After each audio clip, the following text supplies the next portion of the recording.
Okay, I am embarking on this new course on sustainability. As before with adaptation, there is no standard text as such, better than adaptation, but there are several books. One of them is by someone I know, Marco Jansen, from Arizona, and we'll use a couple of books. I'm starting with this one just because I was a little fascinated by the background of this writer, Ernesto Van Peeborg, and his Odiseo team.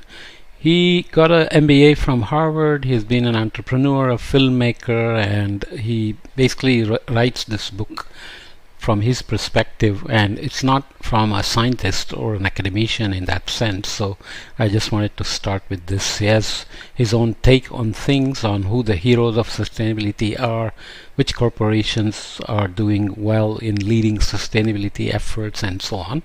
Obviously, we have talked about the transparency of corporations in doing their promised work on net zero decarbonization and so on. So let's not mix the things. We'll just take his words for what they are. I'm not going to read all the corporations that he lists as pioneers of sustainability, but we'll try to read his message, try to see what he has to say from the perspective of an entrepreneur and a movie maker. So networking enterprises and citizens to face world challenges, that's his view of sustainability 2.0, and he lists individuals here and see how they are networked, which is just kind of a curious prop to start the course. So he calls it a personal journey into the future. I feel like a privileged observer of the times. I think I have reached this privileged vantage point thanks in large measure to some decisions I made in recent years, which ended up letting me see the world from a different perspective. So he's saying his dispositional take on the world, his attribution to his own journey, is important for him. I won't read further with the details of his personal journey, but the book has these contents here: the personal journey that we just read, sustainable development, 3 chapters, and in these benchmarks, inspirers and pioneers, he lists people. I will show one example but not read all of them because they are basically somewhat subjective, not really that objective. A participative media and web 2.0, so how social media is creating us being a part of this media and how we can use this to drive towards sustainability.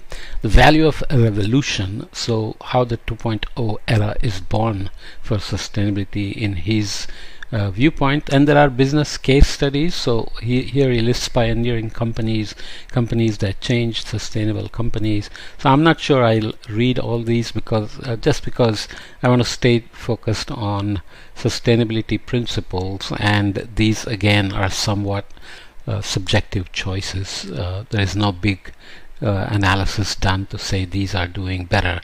This is similar to the net zero thing, or decarbonization promises and practices that are going on, and how people try to rank the corporations by transparency, responsibility, and completion of action, and so on. And not many companies really rank very well. You have to always be careful about if they are just doing it as a publicity stunt or as a part of the overall demand from consumers that we all have to be green, and so on and so forth. So let's just read off a few things again very briefly. I've reduced the book to about 50 slides, so we'll just go through them, and then we'll go to more organized academic books that provide different perspectives as well. A New Paradigm is chapter 1. At the end of 2006, the world premiere of An Inconvenient Truth established the issue of worldwide climate change as a reality, and not just as the obsession or paranoia of a few scientists and activists, by showcasing the fight waged by former Vice President Al Gore and Nobel Peace Prize winner as well, along with the IPCC. And he did make a movie out of it. It became very popular, and at the time it raised awareness, came with some controversies because he's a politician. He lost the presidential election and became a private investor in energy and so on and so forth. So that same year, Walmart announced its commitment to sustainability. It began a plan by which within a 3-year period some of its lines would only offer products manufactured employing sustainable practices. Today, 60,000 companies are modifying their production processes in order to satisfy this chain store giant that welcomes 100 million shoppers a week. Walmart continues to have many issues, labor issues, quality issues, sourcing issues, etc. So there is always backstory to corporations, because profit motive does drive their business. If they want to do sustainable things or be sustainable in what they do, then they have to basically find a way to make money as well as be sustainable and earn customers' respect and overall society's respect and so on. It isn't very clear if Walmart is now considered a poster child for sustainability. Okay, so are we at a tipping point? It appears that the tipping point, the moment at which something unique and unusual changes the habitual, according to the definition of Malcolm Gladwell, another writer that is very prolific, is growing nearer all the time. So we are always closer to a tipping point. This concept we also discussed in climate science. And that mankind is converging on a new paradigm, a veritable ethos or starting point, and it will come and with it will come the sustainable development that urges us not to try to live beyond our means, not to burn down our houses in order to keep warm, and not to saw off the branch that we are still sitting on. The proposal of this concept is actually pure common sense, the common sense that impels us to turn off the lights when we leave home and to leave the tap, not to leave the tap running while we brush our teeth.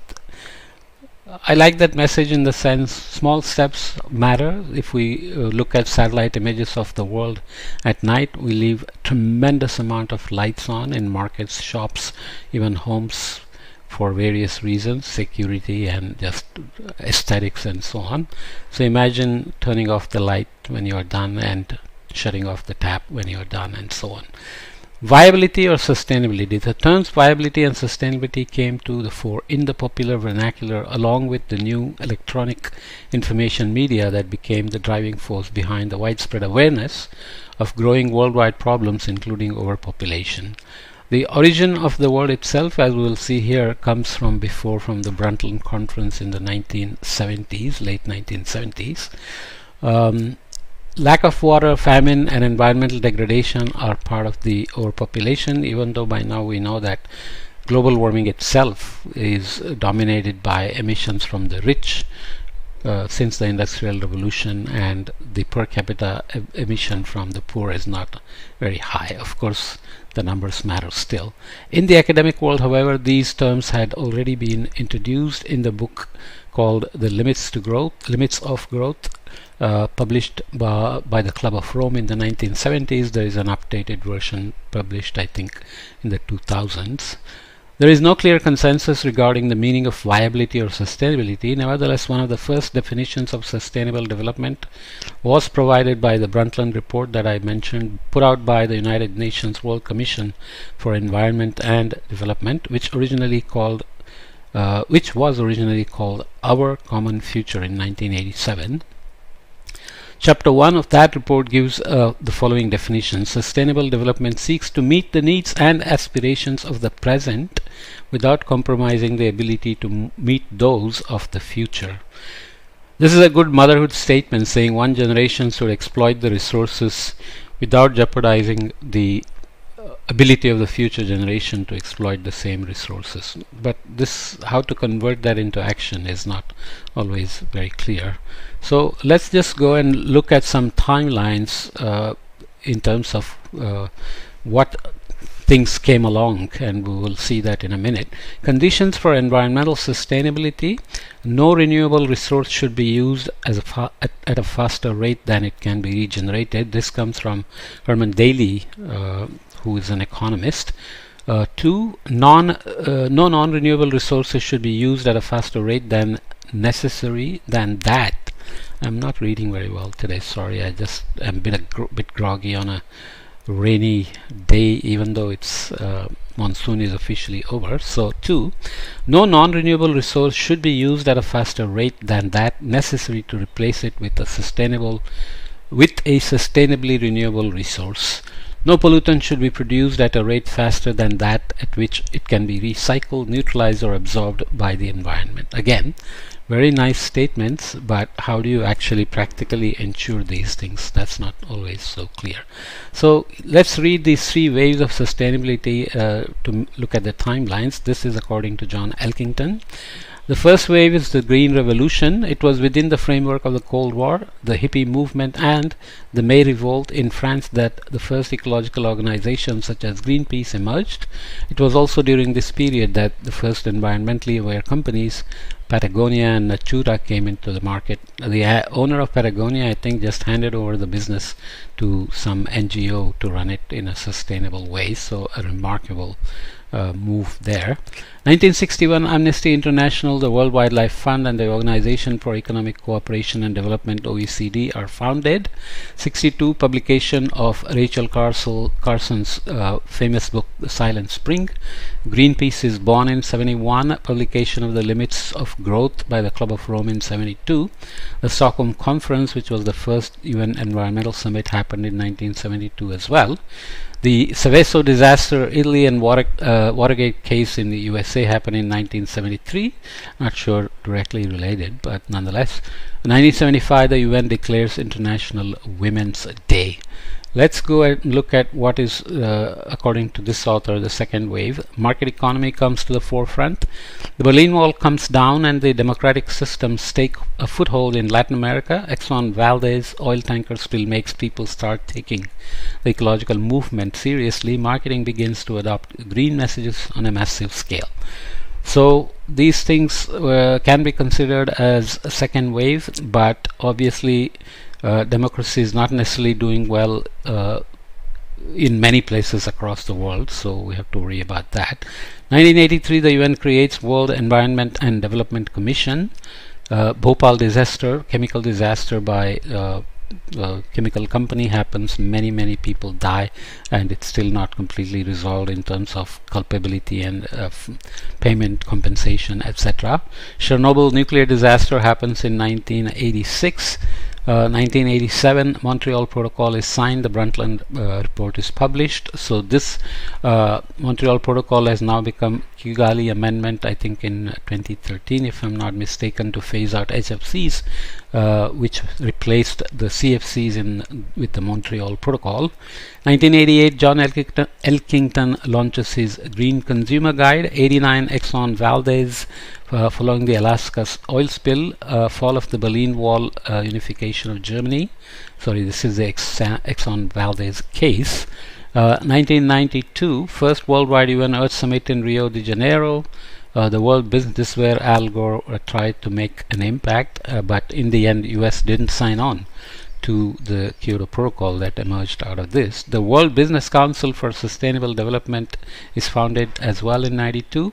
Shell scandal, petroleum spills in Nigeria, the Ethos Institute in Brazil. 97, the Kyoto Protocol is signed. Nike scandal happened, which I won't go into the detail. The triple bottom line concept is published. We will look a bit more at this in a bit. The third wave here towards responsible globalization. Globalization bursts onto the scene and anti-globalization with it. The internet grows at swift pace, bringing the birth of participative media, and ad agencies begin to study online advertising. Companies like Shell and Nike face complaints regarding their production processes and must account for their actions before society, but we know that Shell and Exxon and so on are still going strong and not necessarily big proponents of climate action. They are going after carbon capture and sequestration as a solution so that fossil fuel can continue to be used, but we'll discuss that elsewhere. 99, the battle in Seattle with the World Bank issues. First World Social Forum in Porto Alegre, Brazil. Publication of No Logo by Naomi Klein, who denounced Nike's use of slave labor. She is still very active in writing. 2002, World Sustainable Development Summit in Johannesburg. 2003, the Third World Social Forum in Porto Alegre. Tsunami in the Indian Ocean killed at least 500,000 people, I think. Hurricane Katrina in the states, Florida, Louisiana, Mississippi, and in the Bahamas made us be aware of even how the rich countries are vulnerable to climate change impacts, or at least tsunami impacts and natural hazard impacts. 2006, Muhammad Yunus receives the Nobel Peace Prize for the founding of the Grameen Bank, which is a cooperative bank idea that actually had originated before him, but he was given the recognition. 2007, Al Gore receives Nobel Peace Prize for his contribution to halting global warming, and the Intergovernmental Panel on Climate Change was a co-recipient of the Peace Prize as well. So should we read this about the search of perfect definition? Let's do that before we leave it here. The ideas of most people regarding the meaning of the word sustainability are simple and on target. Sustainability refers to human survival and the avoidance of ecological disaster. Okay, slightly different than what Brundtland report had put out, but be that as it may, the language of sustainability becomes clearer and more effective when we focus on what is unsustainable instead of on the positive definition. So if we are doing things that are not sustainable, then it's easy to say let's not do that anymore. Let's read a few of these from different fora. So these are few diverse though not contradictory definitions regarding sustainable development and sustainability in general. Understanding is 50% of the solution. Every time we are about to make a decision, we should think of the people around us and ask ourselves if that decision is going to cause a problem for any of those people. If that's the case, changing it or don't change it or don't do it. This is from Bill Drayton, founder of Ashoka, the university in India, I hope. Sustainable development is a dynamic process which enables all people to realize their potential and to improve their quality of life in ways which simultaneously protect and enhance Earth's life-supporting systems. This is from the Forum of the Future of OAS. Sustainability comes when the light bulb goes on and you start to see that we are all involved, that everything is interconnected, that your actions affect others. This from Paul Hawken, who wrote the book on drawdown. I have a course on drawdown as well. Sustainable development is a process of change in which the exploitation of resources, the direction of investments, the orientation of technological development, and institutional change are all in harmony and enhance both current and future potential to meet human needs and aspirations. This from the World Commission on Environment and Development of the UN. In essence, sustainable development is about 5 key principles: quality of life, fairness and equity, participation and partnership, care for our environment, and respect for ecological constraints, which now being some put out as, let's say, planetary boundaries. Forum of the Future Sustainable Wealth London project put out that particular blurb. It requires education, more efficient use of resources, more open forms of democracy, as well as society's participation in decision making. It also requires economic growth focused on generating more equal opportunities. This is by Stefan Schmidheiny. So you have to look up who that is. So let's come back and look at this idea of a new paradigm and move on with this course. This may end up being a handful of podcasts to summarize the book, but I thought it's worth doing it just to get a non-academic perspective. What the author claims is coming from experience by going around the world, but nonetheless I wanted to just start with that, and this is the first one of the summary podcasts. Okay.